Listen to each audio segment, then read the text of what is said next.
Hello and welcome back to Fallout 76. Today we are going to have a look at my non-VATS Rifleman build. Now this playstyle is quite a departure for me. I really like using VATS and I like VATS critical hits, and this build utilizes neither one of those. But for anyone who is used to using VATS, this will make the game feel like a different game. This character tries to avoid using VATS at all. I really don't use it other than maybe for enemy location, hit scanning. Other than that, I don't use VATS in combat at all. So for the build, we will start off with legendary perks. The most important one for this is actually follow through.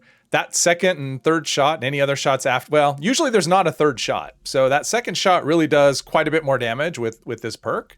And I do have 3 legendary specials maxed out, so that's an extra 15 perk points. And I'll talk about what perks you can actually leave off, because this build will be just as effective without those extra points. So to start things off, we have Traveling Pharmacy, reduced chem weight, Bandolier, reduced ballistic ammo weight, and Blocker for when enemies get close to you and do those melee attacks, although that doesn't happen a whole lot. I have Rifleman, Expert Rifleman, Master Rifleman all maxed out. I also have Tank Killer for armor penetration, and Ground Pounder for faster reloads and better hipfire accuracy. Fireproof, less damage from explosions and flame attacks. Tenderizer with extra damage, that actually works really well with follow through.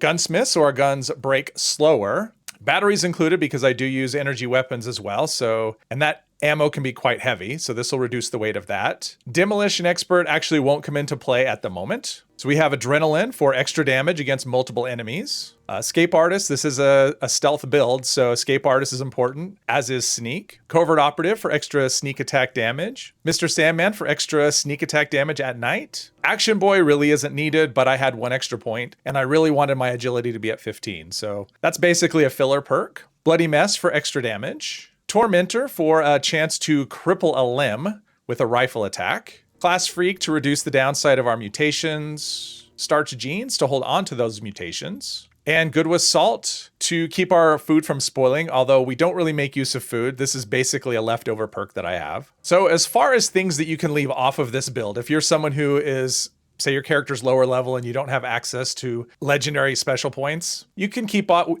We aren't using food, and so right now I have a backpack that's modded with the Grocer's Backpack mod. You could actually switch that over to the Chemist mod, get rid of Traveling Pharmacy. There's 3 points right there. Blocker you really don't need because enemies won't get close to you, so there's another 3, so there's 6 points right there. Ground Pounder is one of those quality of life, nice to have, but you don't need it. You can get rid of that.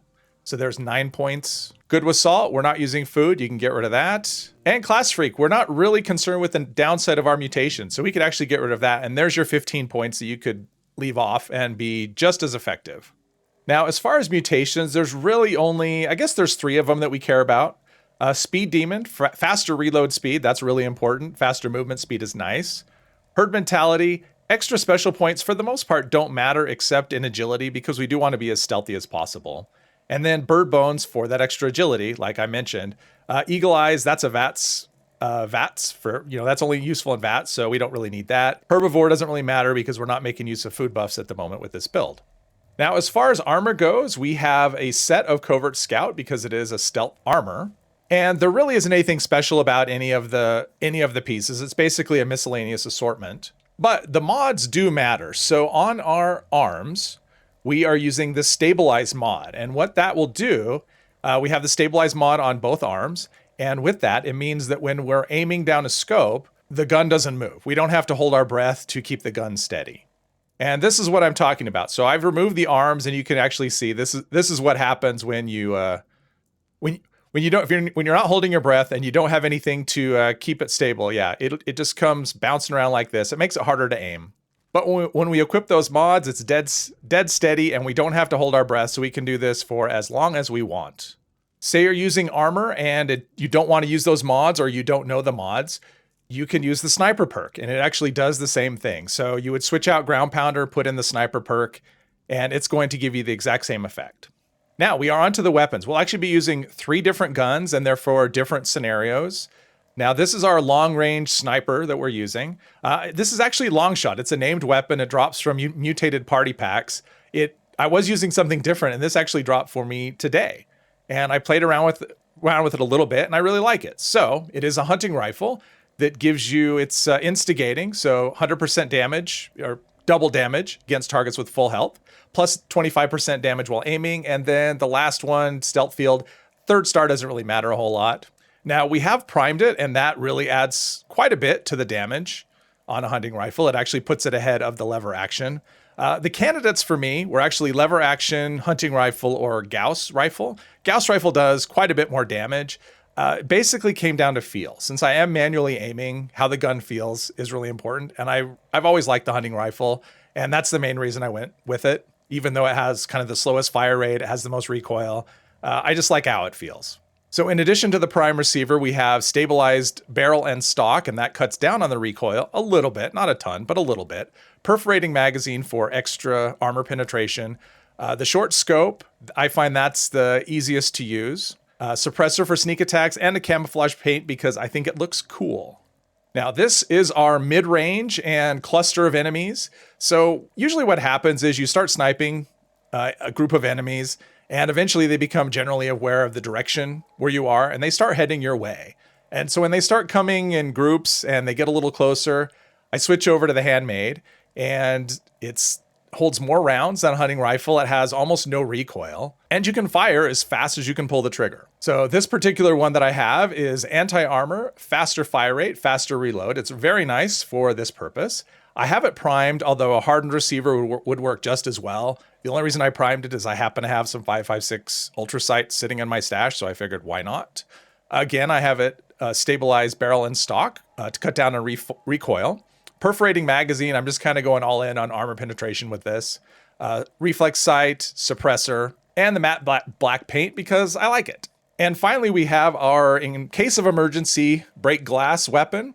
So we have a plasma rifle. It's not an enclave, it's just a regular plasma rifle with the flamer barrel. This one is vampires with faster fire rate. And this will deal when enemies get a little too close, or say you're in a daily op and enemies are camouflaged, something like that. And you can't, this just kind of deals with any kind of situation where enemies are close up. And in the boss fights too, it'll do a lot of damage very quickly.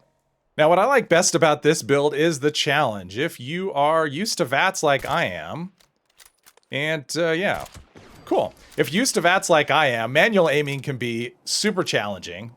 And I just started, like I said, now when super mutants are moving, I like to aim for the legs when they're moving, just because we have that cripple chance, which is pretty nice, from, what's the Tormentor, that gives us a cripple chance, and we have a stagger chance with Tank Killer. So between those two, legs are much easier to hit, especially when they're moving. So,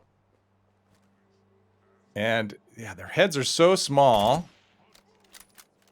And that is not, this doesn't feel like double damage, but there we go. If I get a headshot, so that wasn't a headshot. Their heads are such small targets. So, because headshots I found are generally one-hit kills for the most part. But body shots, I think, are pretty much two-shot kills. So, on super mutants, but yeah, their heads are so hard to hit. All right, let's see if we could do that. Yeah, see, headshots are one-shot kills, and it's very it's very satisfying to do, especially if you're used to using VATS. Let's see. So I'm just in caution. Okay. So here's what happens. They get close. So what I do is I take out the old handmade and take care of things that way, and it works very well. Another nice thing about this style of play is all the ammo. You'll be swimming in ammo. This is, I mean, look at all the 308 I'm getting. I didn't use anything close to that amount. And this style of play, another thing about it is it does tend to be pretty slow, because you are taking your time, you're aiming, you're not VATSing everything. But it works really well. I mean, you can see my health bar there. It's still at 100%. I haven't used a stim pack or anything. I haven't used a vampire weapon. Now, if we shoot, okay. But they do kind of move. That is the downside of not using VATS. If I shoot him in the leg, there's a good chance he'll be stationary for the second shot, because he's been crippled or staggered or both. But even in events, I do just fine. Getting hits in, getting tags in. I usually will use the handmade for that. It's a nice compromise between between this and the plasma because it's got the range and it's got a fast fire rate. Now, the downside about this guy is even if you target a fusion core, if it's not in VATS, it's not going to be an instant kill. So that's the downside of that. Yeah, I do miss my VATS crits, but whoa, okay. Finally taking some damage, I think. Looks like a couple of points of health, but nothing major, nothing we can't handle. I find as a mid-range gun, a handmade works a little blind there. A handmade works really well. It's nice and stable. You can see there's not much recoil. It does decent damage. It's basically about half, I think, about half of what our hunting rifle does. Although it may be more than half because this just has so much armor penetration. But yeah, it's so nice. Now, I haven't tested this against Mirelurk Kings yet, so I'm guessing, is that one over there? That is one. My guess is they are not going to be a two-shot kill. Yeah, most definitely not a two-shot kill. Oh, 1400, that's actually pretty good.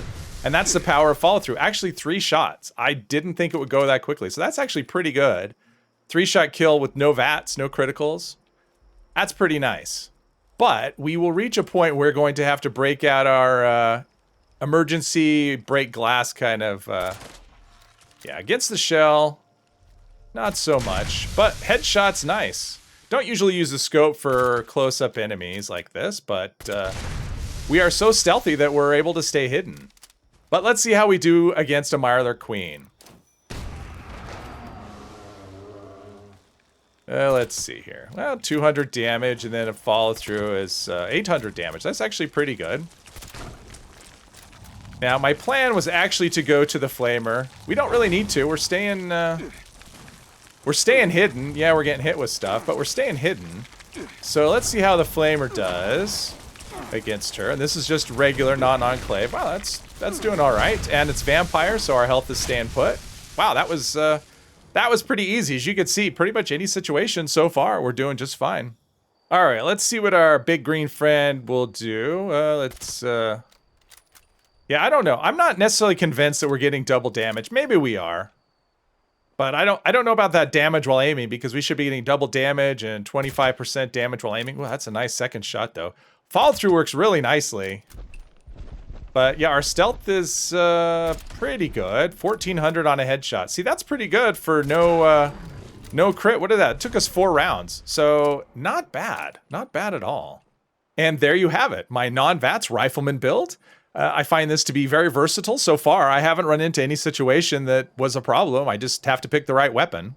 But even without VATS, without critical hits, enemies go down very easily. And it's actually very, very satisfying. When you're doing the aiming yourself, it feels really good. But if you've only ever used VATS, even if you think you have bad aim, doesn't matter. I'd urge you to give this style of play a try. It's really fun.